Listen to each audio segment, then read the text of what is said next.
Okay, so students, let's see how we have to solve this first question. A ball is thrown by one player, reaches the other in 2 seconds, right? They have not mentioned how the ball is thrown at certain angle or what. They have just said that a ball thrown by one player reaches the other in 2 seconds. Okay, in 2 seconds, right? So what we will be doing, we will say that the time of projection is what? Time of projection, sorry, time to come down is how much? 2 into uy by g. Uy is the vertical component of the velocity, right? And this is given how much? 2 seconds. Okay, so from here uy you can say it is equal to g. This is equation number 1. Now what they are asking is, what is the maximum height attained by the ball? So what is the formula of height attained? Uy square by 2g. Now what is uy? Uy is g. So we will say it is g square by 2g. It will be how much? G by 2. Now let's see what is the value of g given in the question. No, see, either you can take it as 10. So 10 by 2, your answer is either 5 meters, or if it is 9.8, the 9.8 by 2, it will be how much? 4.9 meters, students, right? So this is how you can get your answer. So just match the 4 options. Which option is matching? Okay, 5 meter is matching. That means second option is right and remaining are wrong. So sometimes what they might do, they might give you one option 4.99 also. Then go with this value. Okay, because 9.8 meter per second square is an accurate value, is more correct value as compared to 10 meter per second square for the value of g. So second option is right. Let's go to second question. A projectile is projected with initial velocity. Okay, so they have given again ux and uy. What they have given? This is ux, this is uy. If g is given, then horizontal range is simple formula, students. Simple formula here. You will say 2 ux uy by g. This is the formula of range. Instead of using this nonsense, u square sine 2 theta by g, because here you have to figure out theta and then you have to figure out 2 theta, sine 2 theta and all those rubbish. So instead of using this nonsense, you can use directly this thing, because they have given you ux and uy. Ux is given 6 into 2 into ux into uy is how much? 8 upon g. G is what? 10. Let's suppose they have given you use g as 10. So how much is this? 6 8s are 48, 2s are 96 by 10, 9.6 meter. So I suppose this option number 2 will be correct. Let's see.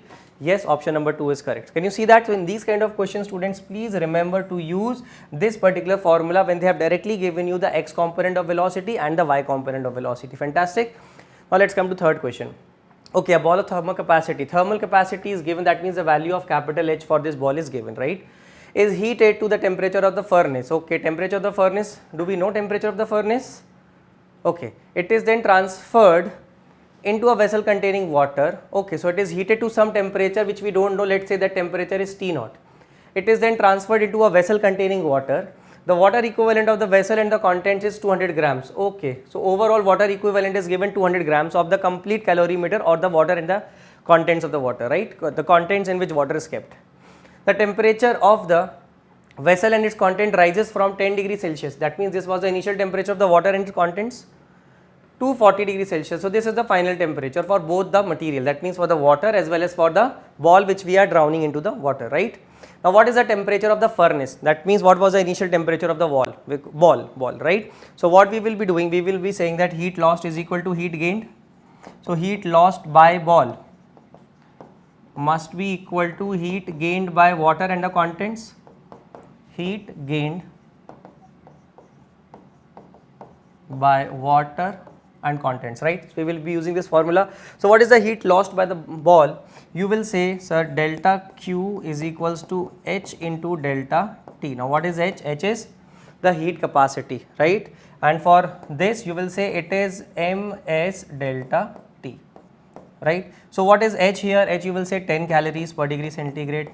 Delta T here will be, see, final temperature is what? 40, but definitely since it is losing its heat, so we will say it will be T0 minus 40. See, we always need to keep delta T positive here whenever we are comparing heat loss and heat gained. Okay, so we know that the temperature of the furnace must be higher, that's why it is losing heat.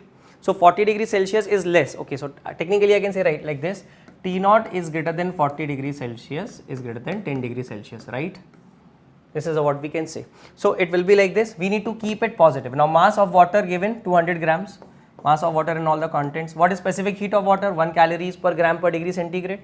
Into delta T will be how much? Final temperature is what? 40. Initial was 10. Right? T naught minus 40 is equals to 20 into 40 minus 10 is how much? 30. Okay. So we will say it is 30. Got it? And so final answer will be 640 degree centigrade.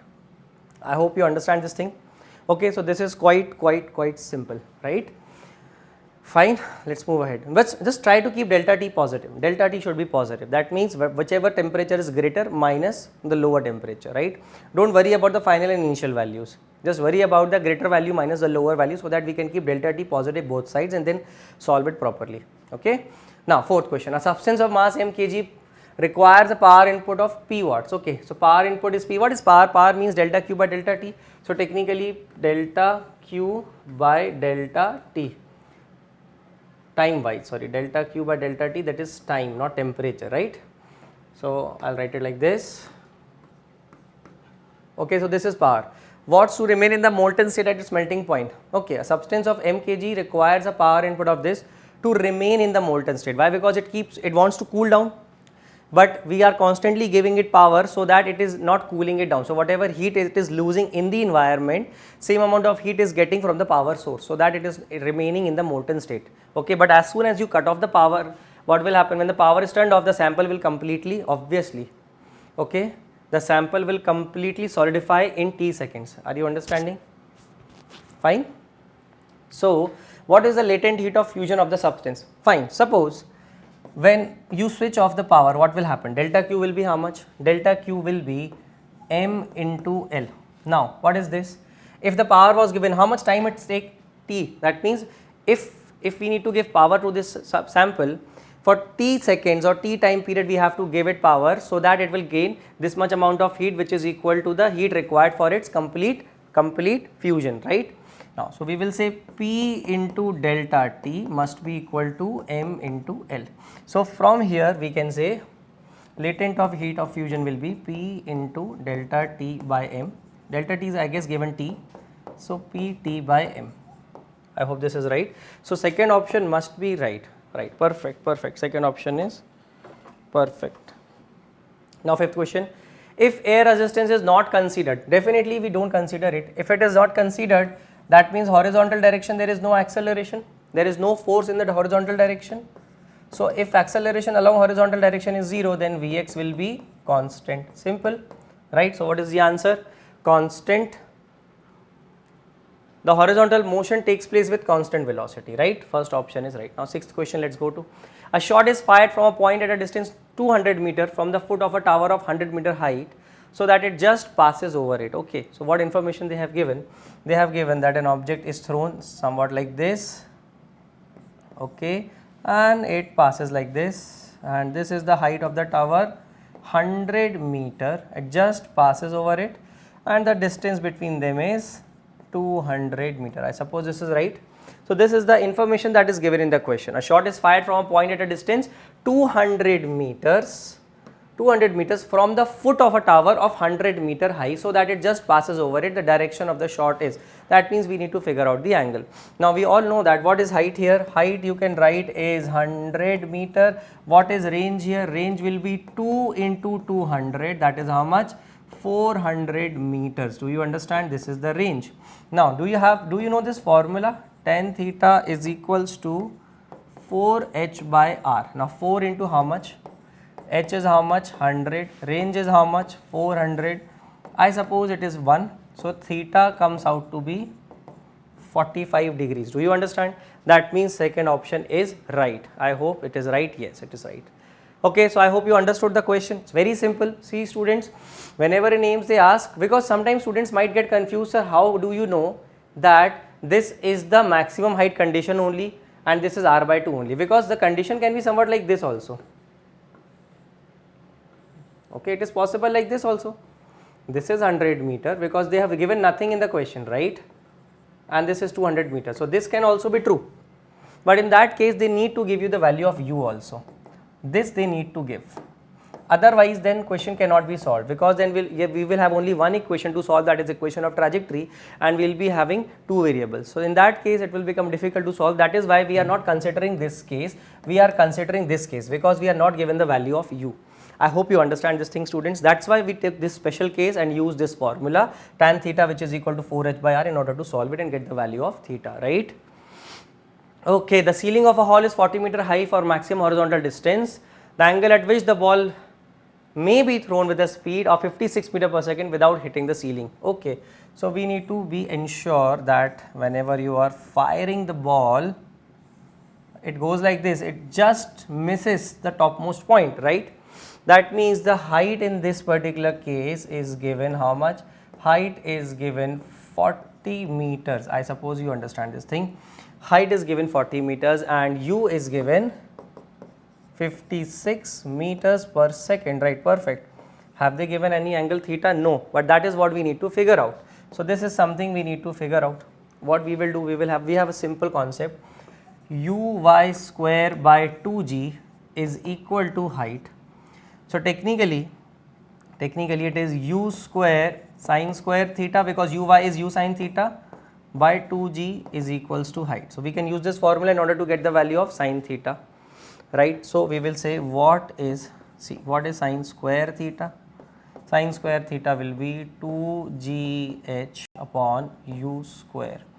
Now what is this? 2 into 10 into height is how much? 40 upon what is u square, that is 56 into 56, right? This is sine square theta. So what is sine theta?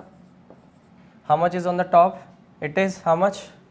Okay, g they have not given. Let's take it g itself, because I am getting a feeling here that g might be 9 point. If we use g as 9.8, it will be pretty much helpful for us. Okay, I am just getting a feeling here, this thing. So it is 80 into g under root upon 56. Okay, 80 into g upon under root is 56. Are you able to understand this thing? Okay, yes or no? Okay. Now 80 into 9.8, if you do, let's see what comes. Upon 56. This whole thing comes out to be 28 under root upon 56, which will be 1 by 2. So from here if you solve, you will get sine theta as half and theta as 30 degrees. And I think that 30 degrees is the right answer. Yes, 30 degrees is the right answer. Okay students, any doubt in this? No? So instead of using 10, because root 800 will not give you any answer, so that's why I tried for 9.8. So 9.8 into 80 I did, which came out to be 784, which is under root 28, and then 28 by 56 is 1 by 2, right? Now question number 8. In a pressure cooker, the cooking is fast because obviously in the pressure cooker we don't allow the water to boil so easily, because we increase the pressure so much that the boiling point of the water increases from 100 to other temperature. Okay, so the boiling point of water is raised by increasing the pressure inside the cooker. First option is definitely right. No need to think about it. 9th question. A boy aims at a bird from a point at a horizontal distance of 100 meters. Okay, the gun can impart a horizontal velocity of 500 meters per second to the bullet. Okay, from what height above the bird must he aim his gun in order to hit the bird? So it's a pretty easy question. Simple. He wants to fire his bullet like this, and at some point here the bird must be flying. He wants to hit the bird, right? And u is how much? U is given 500 meters per second. And what we need to figure out is this height, and I suppose the range is also given. What is the range given? 100 meters. Okay, so these things are given. So what will you say? What is range? Range is equals to u into time of flight. And what is time of flight in this case? In horizontal projectile motion, root over 2h by g. We all know this thing, right? Yes. I suppose we can solve it from here. So what is r by u? R is what? 100. What is u? 500. Square will be 2h by g. So it is how much? 1 by 5 whole square, that is 1 by 25. 1 by 25. 5 into 2 1 by 50. So 1 by 50 is 2 h by g. So h will be how much? G by 50 meters. So we can say it is g by 50 into 100 centimeters, right? So I guess it is 2g centimeters. So height is how much? 2g centimeters. Now you use the value of g as 10.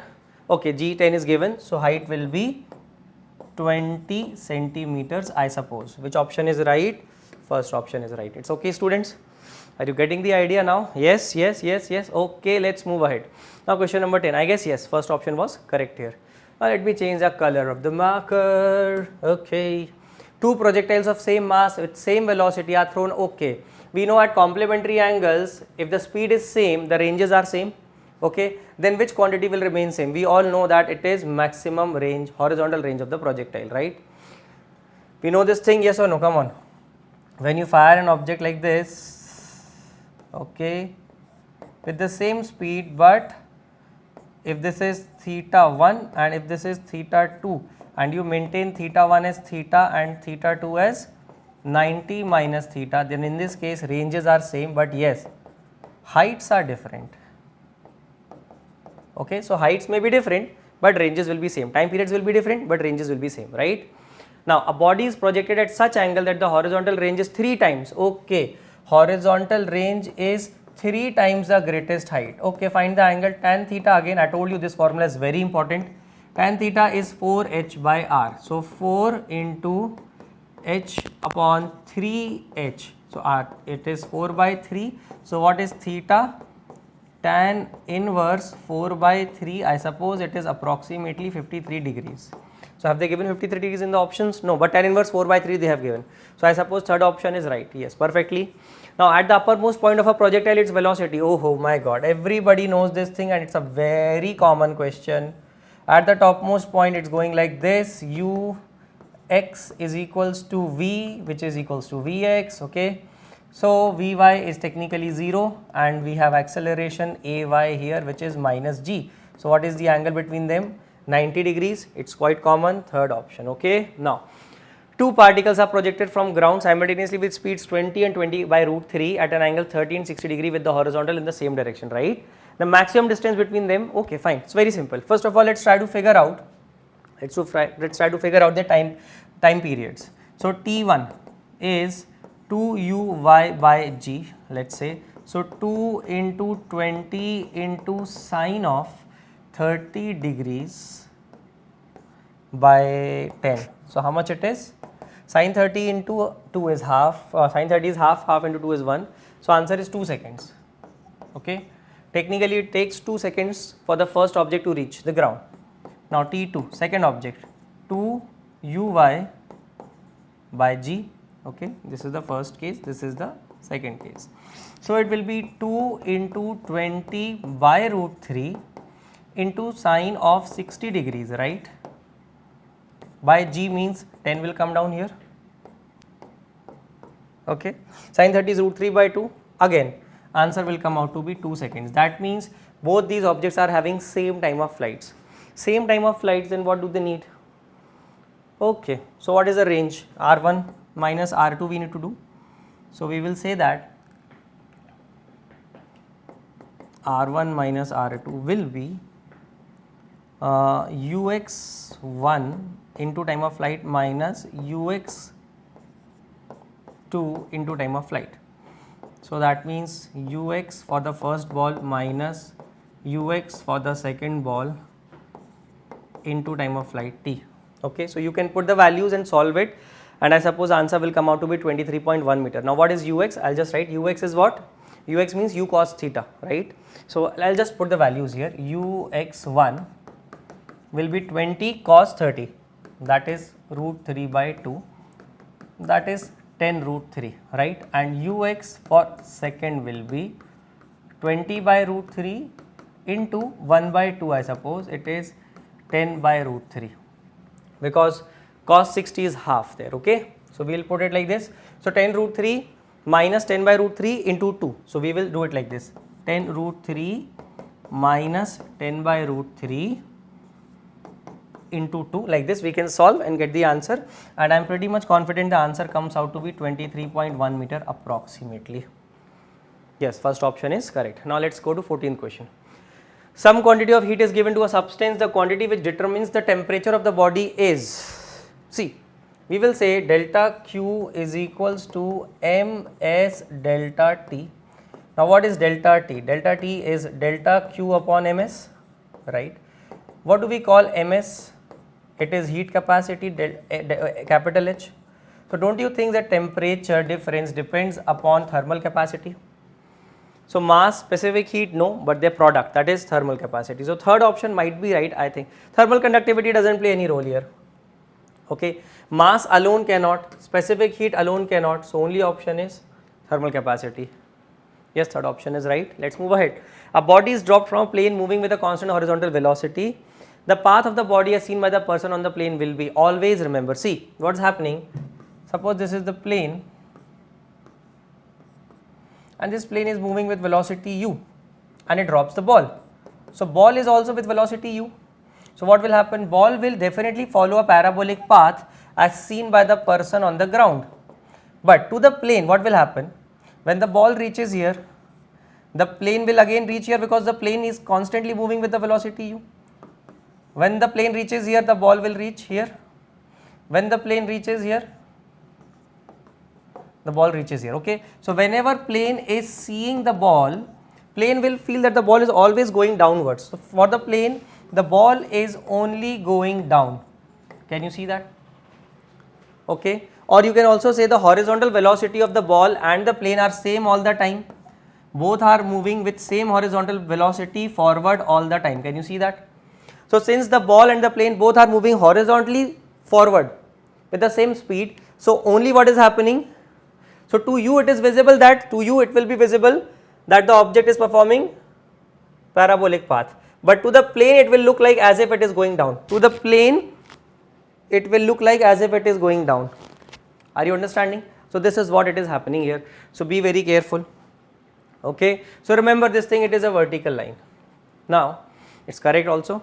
A particle is projected from a horizontal plane with a velocity 8 root 2 meter per second at an angle. Okay, at the highest point its velocity is found to be 8. The range will be very simple. Okay, so highest point, what is the velocity? V equals to ux, that is u cos theta, right? Now this is what 8, this is what 8 root 2, this is what cos theta. I suppose cos theta comes out to be 1 by root 2, and from here any student can tell me, sir, theta is 45 degrees. Now once you know theta is 45 degree, what is the range?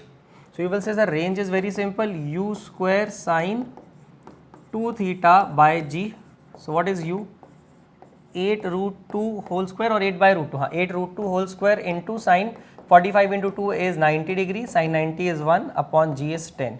So 64 into 2 is 128 upon 10, I suppose it will become 12.8 meters.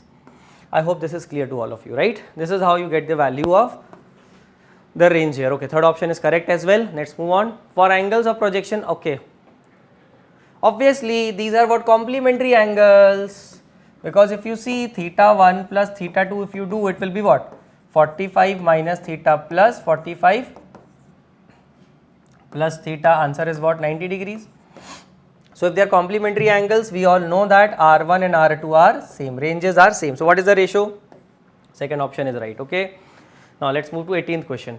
A ball is thrown upwards and returns to the ground describing a parabolic path. Which of the following quantities remain constant? The horizontal component of the velocity. We all know that whenever in an oblique projection, what happens? This remains constant, ux is always u cos theta, this is equal to vx also. So whenever you go, this component remains constant. Why? Because horizontal acceleration is 0, that is why vx is always equal to ux, that's all. Remember this thing, it's very simple, right? I hope you are understanding. Okay. Now 19th question, the range.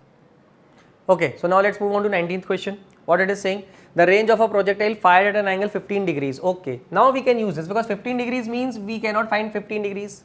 Sine 15 we don't know. So that means we must use this formula. U square sine of 2 theta by g, right? So this is given 50 meters, right? So we can say 50 meters is equals to u square by g into sine of 2 into 15 degrees, that is 30 degrees. So it will be u square into sine of 30 degrees, which is what, sorry, u square by g, which is what, u square by 2g. So from this information we can say that finally u square by g is 100 meters, and we can make it equation number 1. Now what else we need is, we need that if it is fired with the same speed at an angle 45 degrees, what is the range? Okay, fine. So R2 will be what, u square by g into sine of 45 degrees into 2, that is sine 90, sine 90 is 1. So it will be only u square by g, and just now we figured out what is u square by g, it is 100 meters. Okay, so what is the answer, students? Second option, right, correct? Fantastic. Now let's go to question number 20. A ball is projected horizontally with a velocity 5 meter per second. Okay. From the top of a building 19.6 meter high. Okay, 19.6 meter, that means g must be used 9.8 in this question, right? How long will it take to hit the ground? Simple formula. Oh my. What is the time to hit the ground? Root over 2h by g. Doesn't matter what is the horizontal velocity. So 2 into 19.6 upon 9.8 under root 1 ja 2 ja 2 2 ja 4 under root 2. Okay, so not 2 2 ja, it's 2 2 ja. Okay, I'm just kidding. So 2 2 ja 4 under root is 2, that means 2 seconds. So how much time will it take? It take 2 seconds to come down, right? Fantastic. Second option was perfectly right. Now let's come to question number 21. An aeroplane is flying horizontally at a height of 490 meters. Again, whenever you see 490, that means g must be used 9.8 meter per second square. Quickly, 19.6, 490, 44 point something like this. Whenever you see this kind of data, immediately what should come in your head? That we have to use the value of g as 9.8. My dear students, are you understanding? Yes. Okay. So with the velocity 150 meter per second, a bag containing food is to be dropped to the Jawans on the ground. Okay. So our heroes are standing on the ground. Okay. Jawans means they are the heroes. So they are the heroes of our nation. So they are standing on the ground, and the aeroplane has to supply them.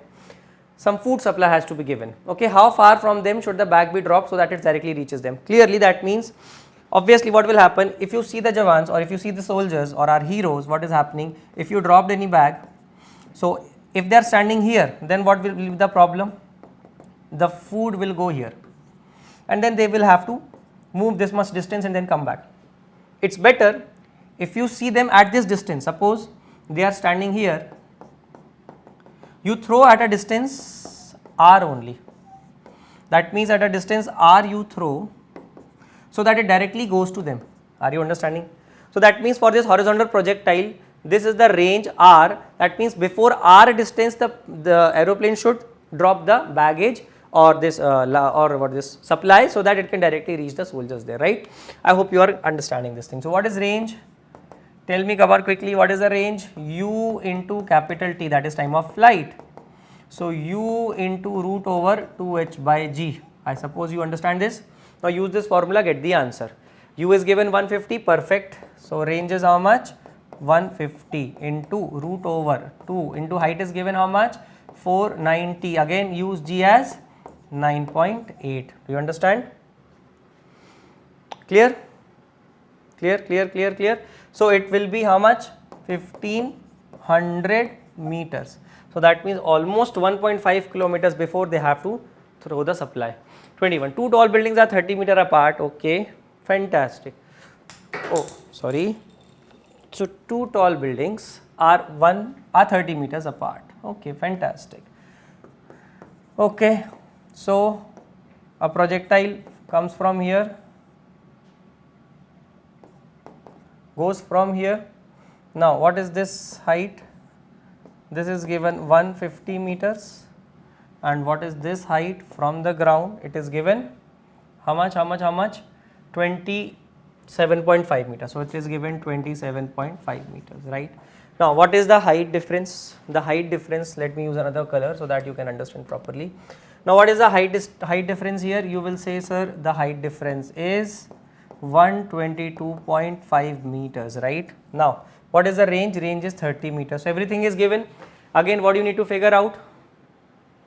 The speed with which, that means this u, this you need to figure out. Simple, r is equals to u into time of flight. So 30 is equals to u into root over 2h by g, 122.5 by g again should be 9.8. So 30 is equals to u into root over 245 upon 9.8. Are you understanding? Yes or no? So 245 upon 9.8. Okay, so it is how much?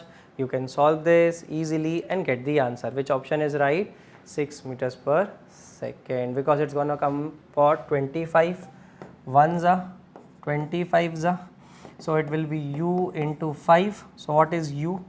30 by 5, that is 6 meters per second. I suppose it is understood, right? So 6 meter per second is the right answer. Now a tap supplies water at 10 degrees Celsius and another tap. Okay, so this is tap 1. This is tap 1. Supplies water at 10 degrees centigrade to another tap 2. Okay, at 10 degrees Celsius and 100 degrees Celsius. How much hot water must be taken so that you get a 20 kg of water at 35 degrees centigrade? That means we are going to mix some from tap 1, some water from tap 2. Okay, what is the total? 20 kg. So let's say from tap 1 we take x kg. Okay, Achha, how much, what they want? This hot water they want now. So let's change it. Okay, let's say from tap 2 they take x kg. This is what? Hot water, right? Now from tap 1 they, let's say tap 1 they will take obviously 20 minus x kg, right? Now we know their initial temperatures also. So what we will say? We will say heat lost is equals to heat gained. So who is losing the heat? Hot water. Hot water is x into specific heat capacity of water is 1 into temperature difference will be, see, it will be 100 minus 35, bigger value minus the lower value. 35 is the common temperature after mixing. Now this is mass is 20 minus x into specific heat capacity is 1 into temperature difference will be what? Bigger minus lower, that is 35 minus 10. So 35 minus 10. So it will be x into 35, this is what? 65, okay, 20 minus x, and this is what? This is 25. Now you can solve it, and I am confident that x will come out to be 5.6 kg. Okay, do you understand? So which concept we applied here? We simply said heat lost is what? M1 S1 delta T1. What is heat gained? M2 S2 delta T2. So this concept we applied here. Do you understand? And after solving this, you can get this answer 5.6 kg also. So where M1 we took as 20 minus x, S1 and S2 both are same in this cases. Okay, why? Because both are water. So S1 and S2 both are, S1 is equals to S2 is equals to 1 calorie per gram per degree centigrade. Do you understand? So this is same for both because it is water in both the taps. Okay, so that is why S1 and S2 are same, so we can cancel them, only this. Okay, that's why I have taken it one here and one here. Can you see that? Now the path of one projectile as seen by an observer through another projectile is always a straight line, remember. Okay, because their relative accelerations will be 0. When there is no relative acceleration, that means the motion is always a straight line motion. So whenever two particles are moving in such a way that their relative acceleration is 0, that means from one particle, if you see another particle, it will be a uniform motion. That means the velocity will be constant. So constant velocity, that means only one kind of motion is possible, that is straight line motion, right? Why I am saying this because see A1, vector A1 will be what? It will be g times minus j cap. If I talk about second object, it will be what? G times minus j cap. Do you understand? Right? So what is the relative acceleration of 1 with respect to 2? You will say, sir, it's a null vector, right? It's a null vector, right? That means relative acceleration is 0. That means velocity of 1 with respect to 2 is constant. And if relative velocity is constant, that means relative motion is a straight line motion. I hope you are understanding this point. So if relative acceleration is 0, that means relative motion is a straight line motion, okay, because relative velocity is constant. That's why the answer is straight line, right? 25. A ball rolls off a staircase with a horizontal velocity u if the steps are h meter high and b meter wide.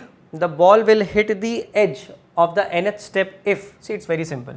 From here you start like this, like this, like this, like this, and you reach here. So they have said that it reaches here. Can you see that? Now this is h, this is b. The width is b, the height is h. So when you go down to the nth step, you tell me what is the height that you have travelled, it will be nh. What is the range that you have covered, it will be nb, right? Now what is the relationship between them? You will say, sir, range is equals to u into root over 2h by g. So range is what? nb is equals to u into root over 2 into nh by g. When you square both sides, it will be n square b square u square into 2 into n into h into g. So from here I suppose you can solve it, and what will be your final answer? The value of n will be 2u square into h upon gb square. So 2u square into h upon gb square. I guess third option is correct. Okay, got it? Now let's come to 26th question. There are two values of time for which a projectile is at the same height. Okay, the sum of these two times is equal to, pretty easy. You will say, sir, this is the object thrown like this, it comes like this. Okay, let's say it is at this height h. So obviously it is at this height at 2 times, right? This is t equals to t1 and this is t equals to t2. Now try to understand what is t1 and what is t2. t1 is the time taken to go from here to this point, let's say A. Okay, so from O to A the time required is t1, and from O to B completely the time required is t2. That means if you want to go from here to here, the time required is t2. So tell me, if this point is C, then what is the time required to go from B to C? You will say the time required to go from A to A and B to C will be same. So B to C will be t1. So what is the time required to go from O to C? It is capital T, which is what? Time required to go from O to B plus B to C. So that means O to B, what is this time? T2 plus B to C, what is the time? Plus T1. So don't you think so that T1 plus T2 is nothing but capital T, that is the total time of flight? Are you understanding? Okay, so you can repeat it, like reverse and again see the solution if you don't feel like that you have understood it. Okay, so technically what is happening? This time is T2 and this time is T1 and this is complete time. So T2 plus T1 will give you capital T, right? Now let's move ahead. And let's take question number 27. Again 490, that means G should be 9.8. An aeroplane flying horizontally at an altitude of this with the speed. Speed is given, but in kmph you have to convert it into meter per second. So what is the speed given? 180 into 5 by 18, so that we can convert it into meter per second. So what is the horizontal speed? It is 50 meters per second. Now what is given? Altitude is given. Again range is what? Simple, u into root over 2h by g. Put it carefully, 50 into root over 2 into 490 upon 9.8. Okay, so it will be how much? 500 meters, right? When you solve it, you will get it 500 meters. Got it, students? Let's move on to question number 28. A body is projected at an angle 30 degree to the horizontal with velocity 50. Time of flight. Okay, see, time of flight, when you throw it anything like this, when you throw it like this, obviously it will have two components, ux and uy. Remember, the time of flight is given by 2uy by g. This is the formula for time of flight. So technically it is 2u sine theta by g. Put the values, get the answer. u is how much? 50 sin theta sin 30 is half. Now put the values and get the answer. The answer will be 5 seconds, right? Now let's move on to question number 29. A body is projected at an angle with the horizontal, has a range, okay. So range is given, time of flight is given, then the horizontal component of the velocity, that means ux they are asking, what they want to know, what is ux, right? We know that range is what? Ux into time of flight, that's all. So it is 300 upon 6 is equal to ux, that is 150 meters per second. And I suppose, oh sorry, not 150, it is 1 second, 50 meters per second. Do you understand? So fifth option is right, okay. Now a body is projected with the speed u at an angle beta with the horizontal, the kinetic energy the highest point is, okay. Highest point kinetic energy, what is this? Kinetic energy at top is half m into ux square, because at topmost point its speed is ux only. This is 3/4 of the initial kinetic energy, that means half m u square. So from here you can see that ux is nothing but root 3 by 2 times u, and what is ux? u cos theta. It is u cos theta is equals to root 3 by 2 times u. I suppose it will get cancelled. Cos theta is root 3 by 2, that means theta is 30 degrees. Everybody knows that. Let's move ahead. Now a liquid is being converted into vapors at its boiling point. See, whenever any liquid is converting its phase, whenever phase transformation takes place, always remember students, during phase transformation temperature becomes constant. So whatever heat you are giving to the system, that heat is going into breaking the bonds, but that heat is not raising the temperature or kinetic energy of the molecules. Are you understanding? So technically we can say delta Q is equals to ms delta T. Okay, so what is specific heat? Delta Q upon m delta T. Now you tell me, if delta T is 0 during phase transformation,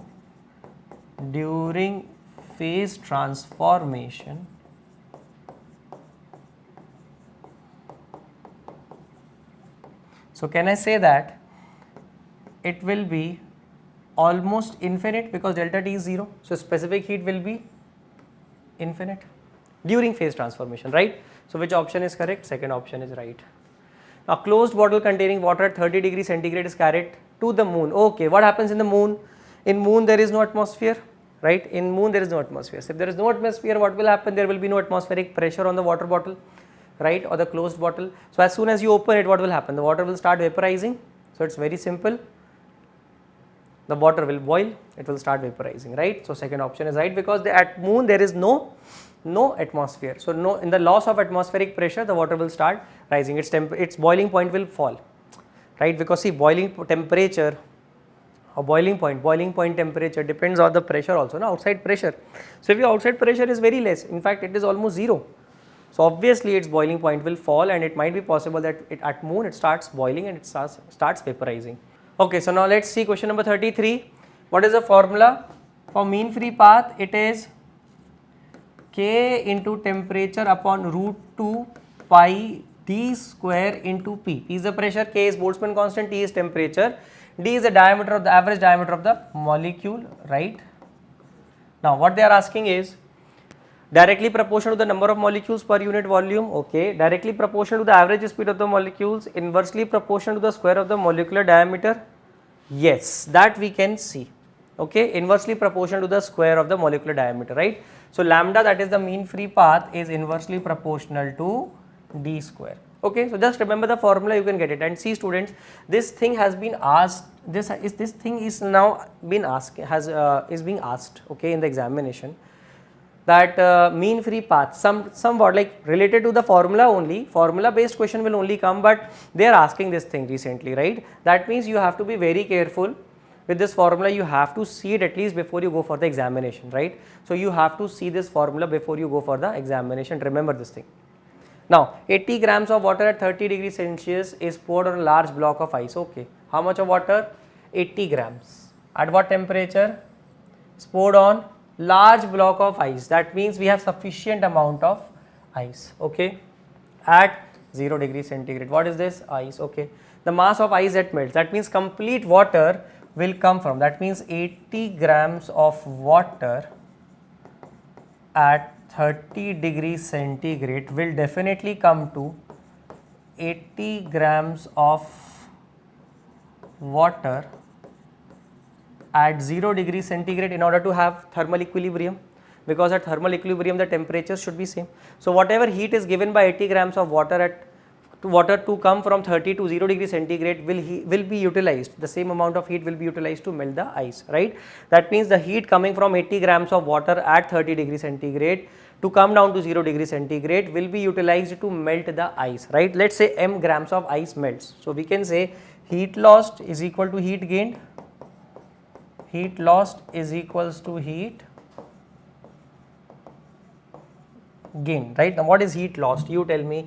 Heat lost will be ms delta T, and what is heat gained?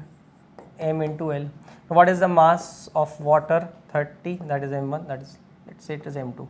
80 grams of water, S is 1 for water. Delta T is how much? Delta T will be 30 minus 0. Let's say it is M mass of ice that melts. What is latent heat of ice? 80 calories per gram per degree centigrade. I suppose after solving it comes out to be 30 grams. That means 30 grams of ice melts when this 80 grams of water at 30 degrees centigrade is poured on this large block of ice. I guess it is right also. Let's move on to 35th question. The sprinkling of water reduces the temperature of the closed room because, see, if you want to reduce the heat, reduce the temperature of the room, you need to absorb the heat from the room and throw it away, right? So what happens? If you are absorbing more amount of heat, the room will cool down fast. So what does the water droplets do? They have got high latent heat of vaporization. How much is that? Do you know that latent heat of vaporization? It is 540 calories per gram. So it is not easy to boil water at its boiling point, okay? You need to give a lot of heat. 540 calories you need to give for 1 gram of water to vaporize. Can you see that? It's a lot of heat, right? So since water has got large latent heat of vaporization, that is why it can absorb a large amount of heat from the room and can cool down the temperature, cool down the room and bring its temperature down, right? Okay, fantastic. Now let's see this question. A body of mass m is projected horizontally with a velocity v from the top of a tower, okay, of height h, and it reaches the ground at a distance x, this is the range, from the foot of the tower, okay. If the second body of mass 2m, okay, mass has been doubled, okay, height has been doubled, okay, the range has been doubled, and the horizontal velocity they are asking. Okay, fine, very simple, let's take it.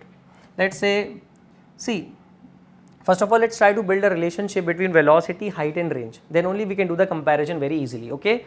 So first what we will do, we will build a relationship between velocity, height and range. So we will say that range is what? Range is equals to u into root over 2h by g. Do you understand? So it will be r by root over 2h by g is equals to u. So technically we can say that u is directly proportional to r by root h. Do you understand? Right? So we can say it like this. If it is like this, so we can say u1 by u2 will be equal to r1 by r2 into root over h2 by h1, right? Now what are you saying? You are saying that range is doubled and height is doubled, right? So if initially range was r, now the range is 2r. If initially the height was h, now the height is 2h. So if you solve it, you will say that it is, sir, 1 by root 2. This is what? V upon u2. So what is u2 coming out to be? u2 is coming out to be root 2 times v. Do you get it, students? So this is how we attempt these kind of questions. Clear, everyone?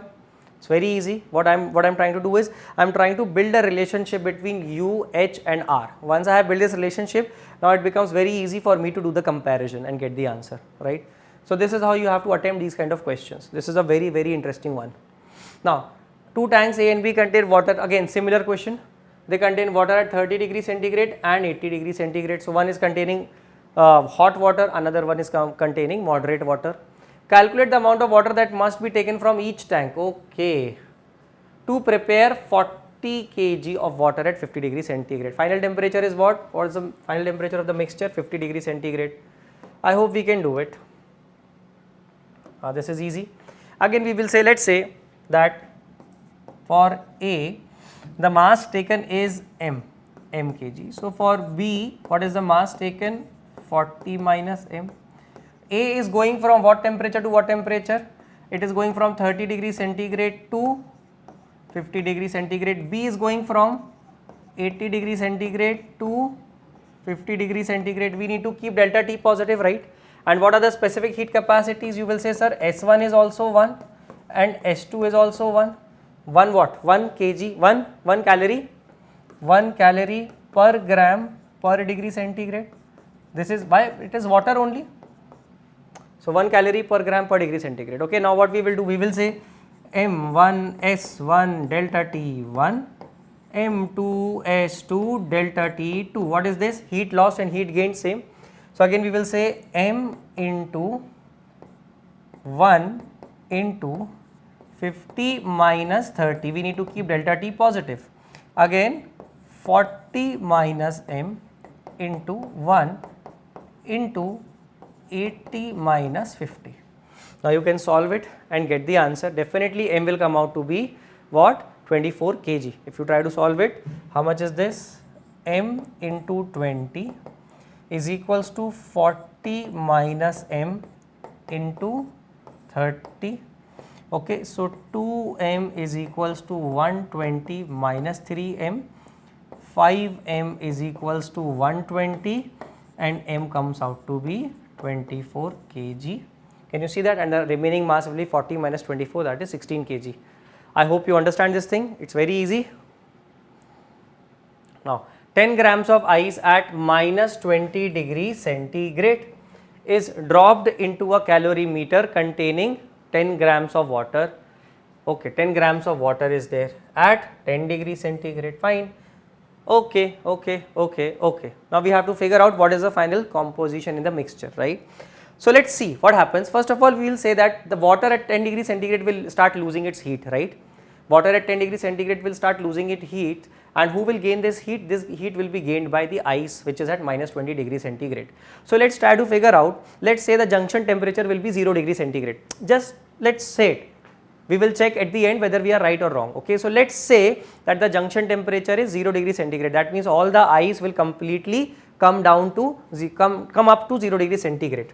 So first of all, we will convert 10 grams of ice at minus 20 degrees centigrade to 10 grams of ice at 0 degree centigrade. Let's say how much heat is required? Q1 amount of heat is required. What is that? Ms delta T. What is mass? 10 grams. What is S? 0.5 calories. Remember, specific heat of ice is what? 0.5 calories per gram per degree centigrade.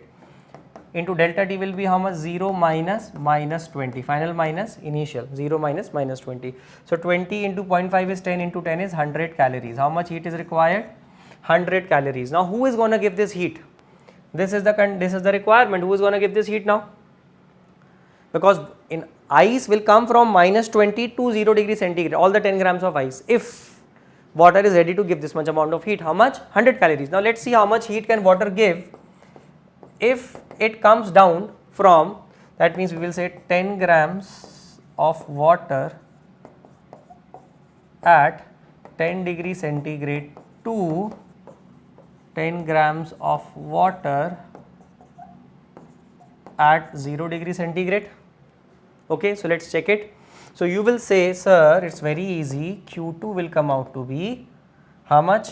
Ms delta T. Now let's again put the values of mass. What is the mass here? 10 grams. What is specific heat? 1. Temperature difference will be 10 minus 0. How much it is? Oh my god, it is exactly matching. That means the amount of heat required by ice to come from minus 20 to 0 is equal to the amount of heat given by water in coming from 10 degrees Celsius to 0 degrees Celsius. That means perfect match is there. Q1 and Q2 matches. That means no further ice will not melt and water will not freeze. 0 degree condition, 0 degree Celsius thermal equilibrium thermal temperature has been achieved, and the mixture will be 10 grams ice and 10 grams water. That's all. 10 grams ice and 10 grams water. I guess third option is right. It is correct. Understood? Now suppose when does the ice would have melted? You can ask me, sir, when the ice will start melting. Okay. So I can say ice will start melting if water has more energy to give. For example, water was at not 10 degree centigrade, water would have been at 20 degree centigrade. Then water could have given more energy, like 200 calories. If water was capable of giving 200 calories, then 100 calories will be utilized in bringing the ice to 0 degree centigrade, and remaining 100 calories would have been utilized to melt the ice. Okay. So we will see in the next question. There is one question like this also. Okay. So let's move ahead. Here the perfect match has happened, so ice is not going to melt any further. Okay, two spheres A and B have diameters in the ratio. Okay, find the ratio of thermal capacities. What is thermal capacity, my dears? Thermal capacity is M into S. M is what? Volume into density into specific heat. So H1 by H2 will be what? Volume of a sphere is 4 by 3 pi R1 cube upon 4 by 3 pi R2 cube into rho 1 upon rho 2 into S1 upon S2. So technically it is R1 by R2. Whatever is the ratio of diameter is also the ratio of radius. So there is no issue. I suppose you can put the values here and get the answer. Okay, my dear students. Okay, so R1 by R2, R1 is given 1:2, that is 1:2 whole cube. Densities are in the ratio, perfect, 2:1. Specific heats are in the ratio 1:3, perfect. So it is how much? 1 by 8 into 1 by 2 into 1 by 8 into 2 into 1 by 3. I guess it is 1 by 12. So 1 by 12, second option is right. Yes, perfect. 40, question number 40. A particle is projected with the velocity v so that its range on a horizontal plane is twice the greatest height attained. Okay, simple. Here also, students, you can see that range has like u square by g into sine 2 theta, like this now. Technically it contains u square by g. Now can you see that dimensionally this is wrong, and this is wrong. Only correct option is this. So dimensionally at least you can quickly say first option is right, because the answer should have u square by g kind of a term. It cannot have g by u square, this is wrong. You cannot have u cube by g square, again wrong. U by g square, again wrong. So dimensionally this is correct, you can directly answer it here. Otherwise, if you wish to solve it further, so let me tell you the method. They have given everything in the question properly. What they have given? They have given that the range is twice its greatest height. So range is 2 times h. So what is tan theta? Tan theta is 4h by r, right? So it will be 4h by r is how much? 2h. So answer is how much? 2. So tan theta is how much? 2. Are you understanding? Now you will say, so tan theta is 2. Let's draw the diagram. This is theta. So tan theta is 2:1, right? So 2 upon 1. So what is this? Hypotenuse will be what? 2 square plus 1 square under root, that is what? Root 5. Now, so what is sin theta here? Sin theta will be 2 by root 5. What will be cos theta here? 1 by root 5. Now, what you need is range. Range is what? 2ux uy by g. That means 2u cos theta into u sin theta by g. So range will be 2 into u square into 1 by root 5 into 2 by root 5 upon g. So answer will be 4u square by 5g. This is how you will get the value of range. I hope it is understood. Okay. So range is what? 2ux uy by g. I have told you in the beginning only, this is a very nice formula you have to remember. Ux is what? U cos theta. Uy is what? U sin theta. Put the values. Tan theta, once you know what is tan theta, you can figure out what is sin theta and cos theta by drawing this triangle, right? So this is how these things you can use and solve a question, right? Now a ball is projected upwards from the top of a tower with 50 meter per second, making an angle 30 degrees with the horizontal. The height of the tower is 70. Okay, no problem. Just apply a simple logic. height is given 70 meter, object is thrown like this. Obviously it will have two components, one will be ux, another one will be uy. Can you tell me if this is 30 degrees, what is uy? Uy is 50 sine 30, that is 25 meter per second. Now the component which is responsible to come down is the vertical component only. So you know pretty much about vertical components. So you will say sir, delta y is equals to uy into t plus half into ay into t square. This equation will give you the time in which it will come back to ground, right? So if it comes back to ground, what is the vertical displacement? This is the initial position and this is the final position. So what is the vertical displacement? It is come down by 70 meter downwards, right? So delta y will be sorry, excuse me, minus 70. Uy is how much? Plus 25 into t plus half into ay is how much? Minus g into t square. You get it? So minus 70 is equals to 25 into t minus half into 10 into t square. If you solve it, it will become minus 70 is equals to 25t minus 5t square. I suppose you can solve this quadratic and say 5t square minus 25t minus 70 is 0, which will become t square minus 5t minus 14 will become 0. So I guess on solving you will get two answers. One is 7 seconds, another one is minus 2 seconds. So negative answer you can neglect and you can say answer is 7 seconds. So how much time will it come back? 7 seconds. Okay, is it clear? So remember, see, whenever you want to solve for vertical, like you want to find out height, you want to find out time of flight, these are always solved using the vertical equation, vertical motion, because vertical motion is responsible for making it go up and down. And when you want to find range, then you need to find out, then you have to solve using horizontal motion, right? For range only you worry about the horizontal motion equations. For height and time, you need to worry about the vertical motion equations, right? Now, okay. A projectile is given, initial velocity is given. Okay.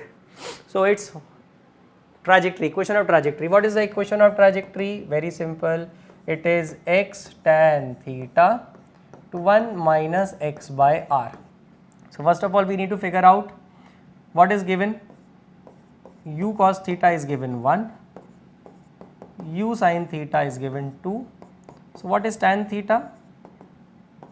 Uy upon ux. What is this? Ux. What is this? Uy. What is this? 2. So tan theta is 2. Now what is range? Range is 2 ux dot uy by g. Can you see this equation is helping us in a lot of questions? So it is 2 into 1 into 2 by 10. How much is this? 2 by 5. Do you understand? This is 2 by 5 or 0.4 meters. Cool.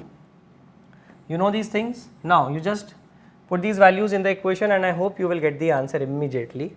You will say y is equals to x into 2 into 1 minus x by 2 by 5.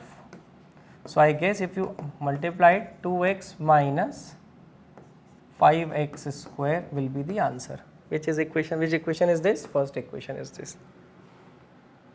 Okay. A liquid of mass capital M and specific heat capital S is at temperature 2T. If another liquid of thermal capacity 1.5 times, okay, same mass, okay, so masses are same, the resultant temperature will be, let's say M1 is equals to M2 is equals to M. Now S1 is given, if another thermal capacity 1.5 times, okay, so it is S. So S2 is 1.5 S, right?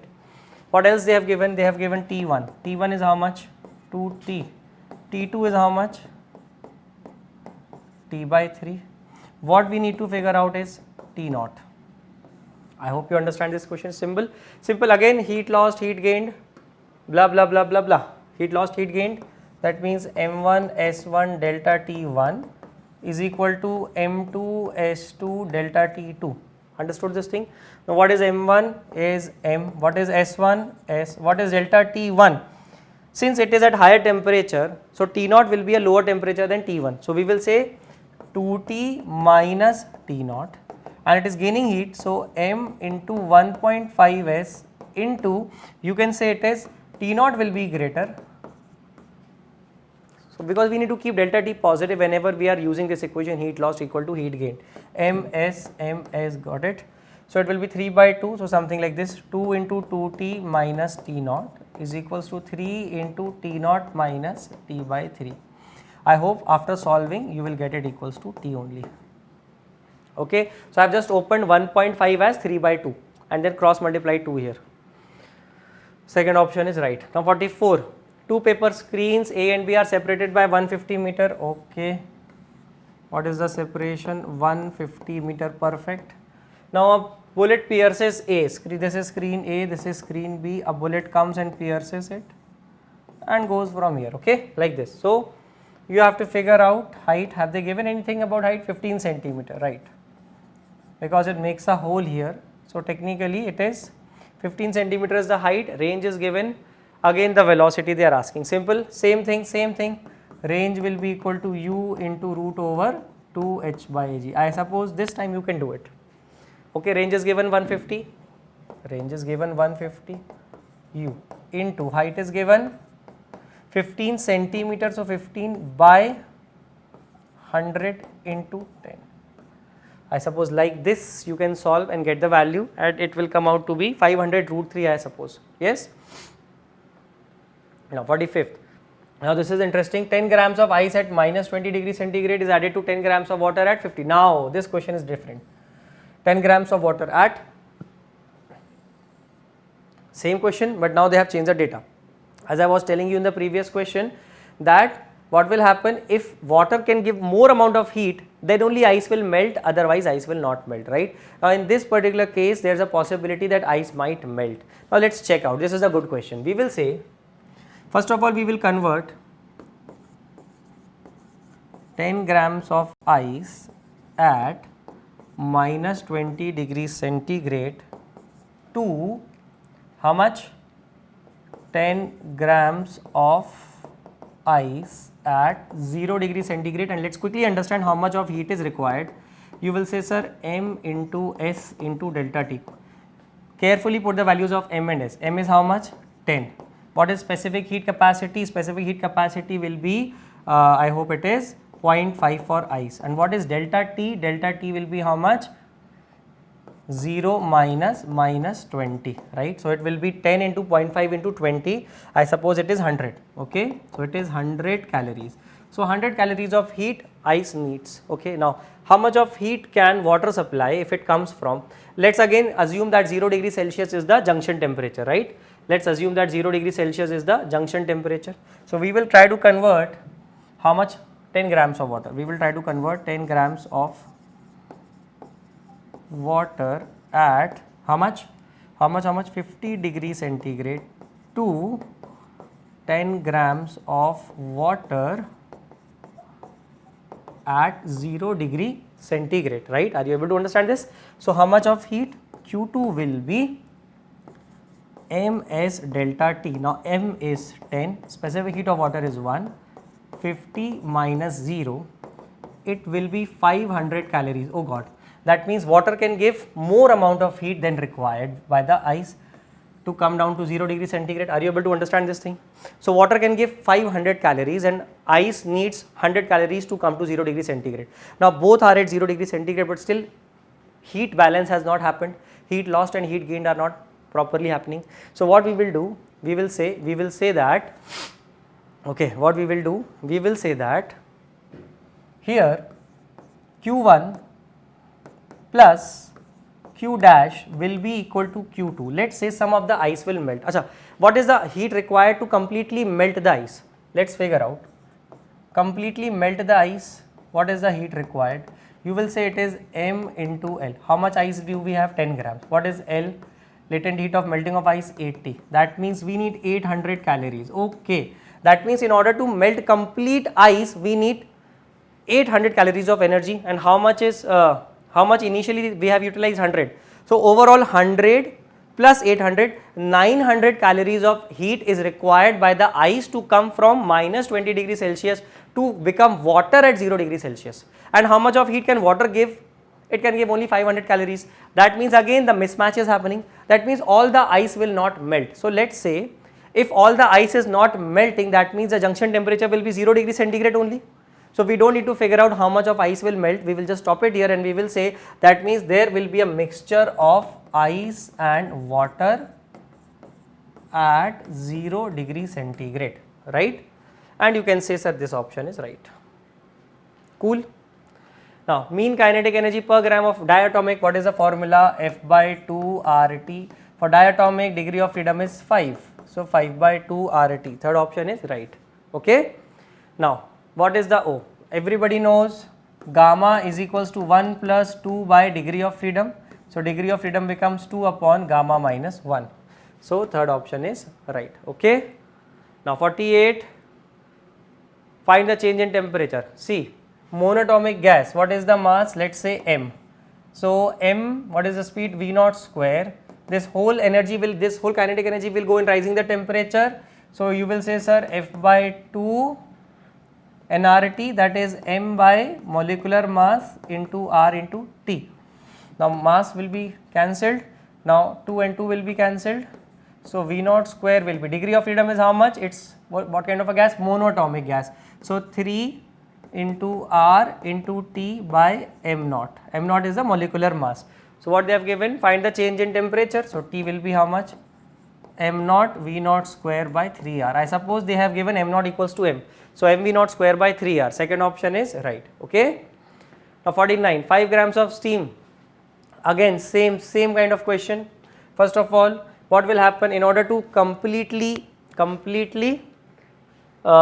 see, whenever ice and steam are mixed, now we say that the junction temperature will be 100 degrees Celsius, because steam needs 540 calories of heat per gram it needs to give out so that it can cool down and condense into water. Okay, so who will absorb this much amount of heat, right? So that is why whenever ice and water are mixed, we say junction temperature is 0 degree centigrade, but when ice and steam are mixed, we generally say our junction temperature will be 100 degree centigrade. We assume it and then we at last check it, right?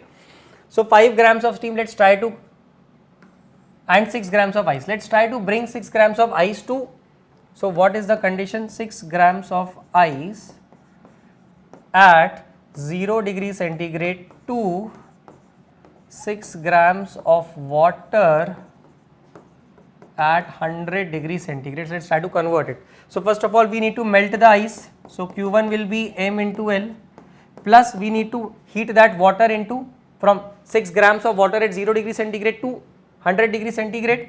So it will be what? ms delta T. So what is the heat required to melt the ice completely? Will be 6 into 80. I suppose it is 480 plus m is how much? 6. Specific heat of water 1. Temperature rises 100. It is 600. So I suppose it is 1080 calories. So this is the amount of heat required to convert 6 grams of ice at 0 degree centigrade to 6 grams of water at 100 degree centigrade. Now let's try to understand how much of heat is given if all the steam condenses. If all the steam condenses, so let's try to convert steam from 100 degree centigrade to water at 100 degree centigrade. How much heat is given? Let's try to figure out how much is this. M into L. What is M? 5. What is L? 540. Okay, so I suppose it will be 2700 calories, which is way too much, right? That means this much amount of heat is not gonna, that means 2700 calories of heat can be given out if all 5 grams of steam completely condenses to water at 100 degrees centigrade. And how much of heat we require to reach the thermal equilibrium temperature of 100 degrees centigrade? We require only 1080 calories of heat, right? So steam will, what will steam do? Steam will say, I will not completely condense, I will condense only that much so that your ice can come up to the equilibrium temperature. That means it will melt in such a way so that, let's say m grams of steam condenses, okay, so that this is equals to Q1. Okay, so from here we can say m into 540, this is the amount of heat given by the steam, some of the steam has condensed, not all, is equals to 1080. So from here m comes out to be how much? 2 grams, okay, that means 2 grams of steam condenses. So obviously the final temperature is 100 degrees centigrade, we can see, because all the steam is not condensing, but this in this solution I have told you how to figure out how much of steam will condense also. Now last question, pressure exerted by a constant temperature, by a gas at constant temperature is, okay, we know that constant temperature, see PV is equals to nRT, so we will say P into V equals to m by m naught into R into T. So we can say P is equals to m by V into RT by m naught. It equals to rho into RT by m naught. Now they are saying R is constant, T is constant, m naught is constant. So P is directly proportional to density. So we can say pressure exerted by a gas at constant temperature is directly proportional to the density of the gas. Fourth option is right. Okay students, so that's all for today's discussion. I have completed a discussion of all the 50 questions of the paper, and I hope you must have understood everything properly. So kindly solve these 50 questions again, because they are so conceptual questions and they will make your concepts very strong for the paper. Okay, that's all for today. Thank you students. Tada, bye bye.